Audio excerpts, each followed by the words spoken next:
This lady needs to go there. We don't know where that's at. Oh, Yeah, where they're having the lecture. No, my daughter's there with her baby.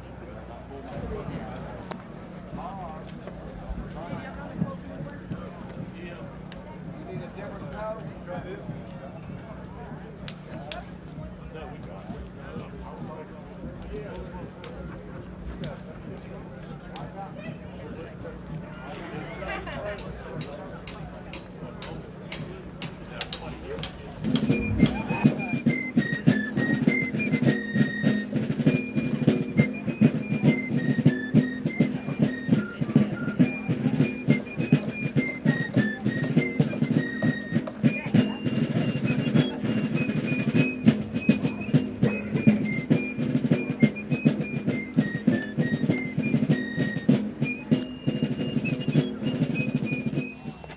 When we get ready to put our charge down, we use this end of it to push the charge down. Once it's fired, we dip the sponge in, a bucket up here with some water, and then we sponge the barrel to get rid of any sparks or anything before we can put another round down. Also, we call this our worm, and we make our rounds with aluminum foil and black powder, so if there's any aluminum foil in the tube, of course you want to get that out before you put your next round down. And the other one is, it's called a dry sponge. You get an excess amount of water in the tube, you take the dry sponge, and you get the excess amount of water out so that the charge will go off. To fire the charge, we prick it right here. This is our vent. When we put the round down, we prick the bag to get a hole in it, and then we've got a primer we put down in this and hook a lanyard to it. Yank the lanyard, it sparks the primer and ignites the powder. He said you were going to break the camera. Yeah, that's... Sounds ugly of him, wouldn't it? Yeah. We know those guys, we've been around them a long time. All right, gentlemen. So what are y'all doing today? We are currently making our cartridge, black powder cartridges for battle later on. We got to have enough to get us through. So if they do making about, around here, we're going to go until our black powder runs out, so it can be anywhere from 100 or more rounds. That's all Dean's gonna do today, right there. Yep. Just ride around. Yep. Why the paper cartridge? This holds the black powder. And then What the reason paper was easy to come by. They put the powder in, put the bullet in, it was all contained in one piece and just folded it over. Now what are those jars there? Mason jars. What's in them? Sugar and creamer for right now. They did have mason jars back then, so that's why we're using them. More or less. That we're not 100% period because it costs too much, but everything we got is roughly the same thing that they would have back then, Okay. including this one walking up right now. Okay.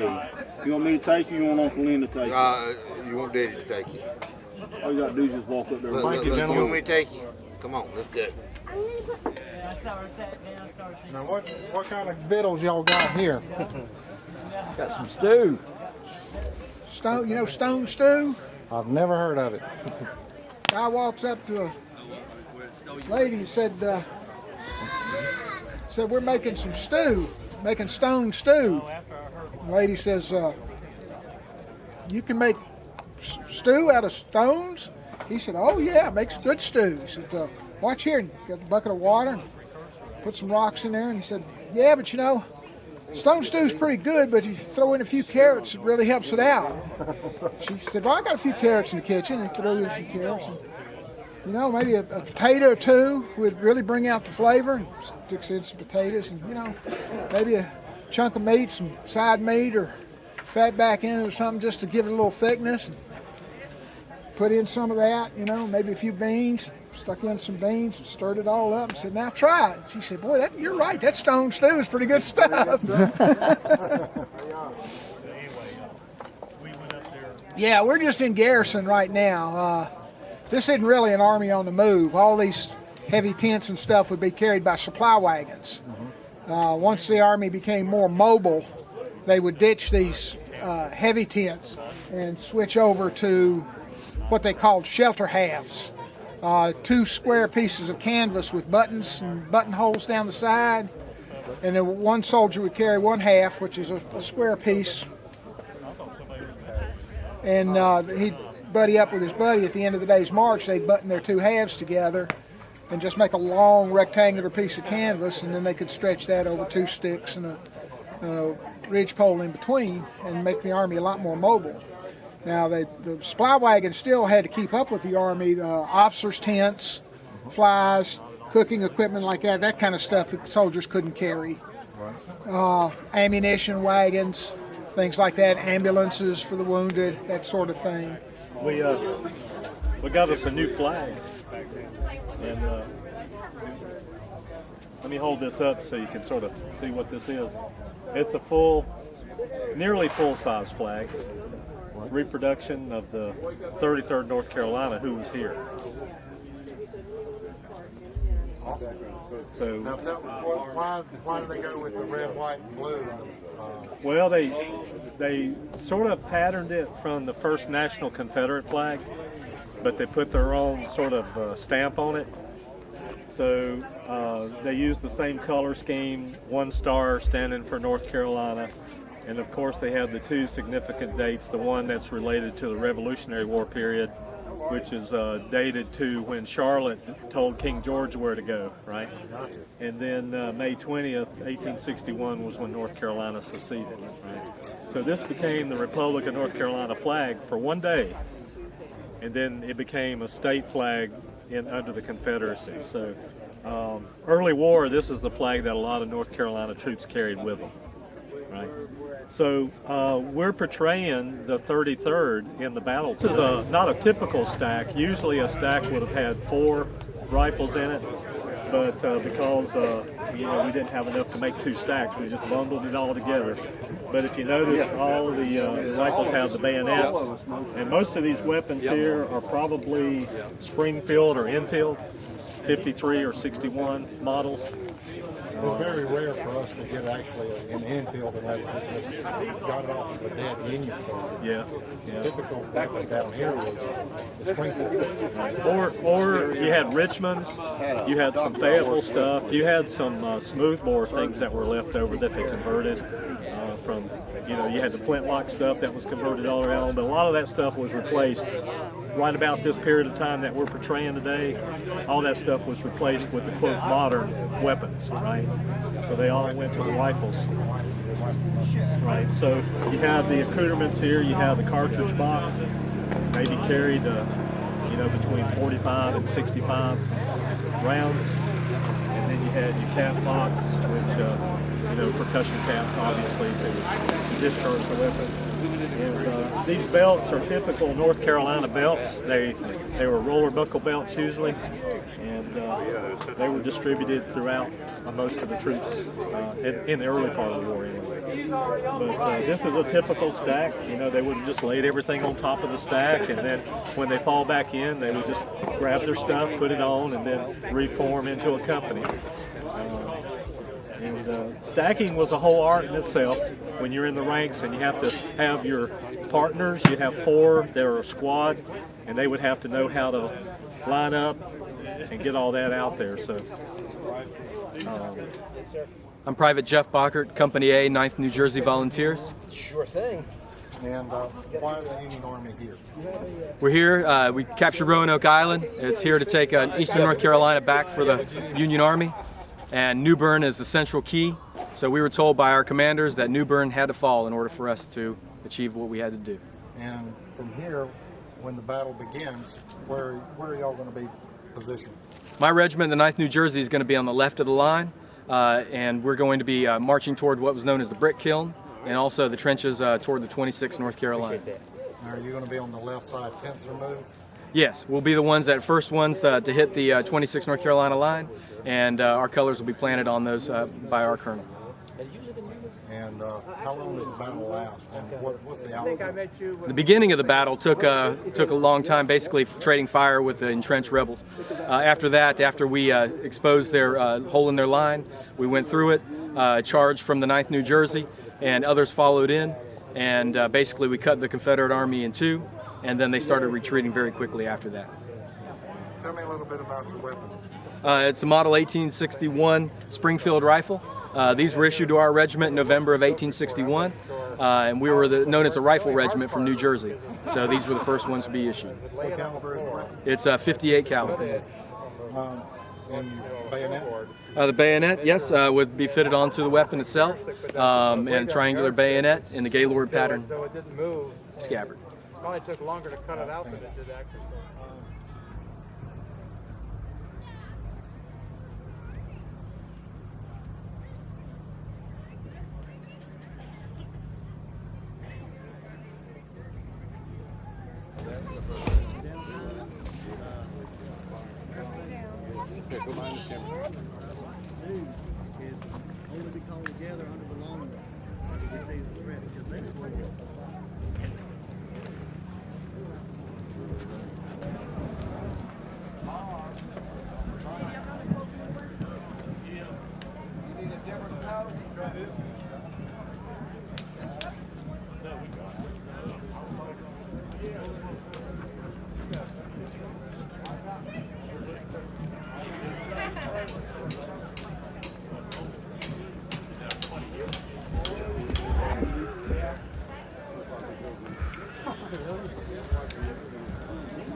Move.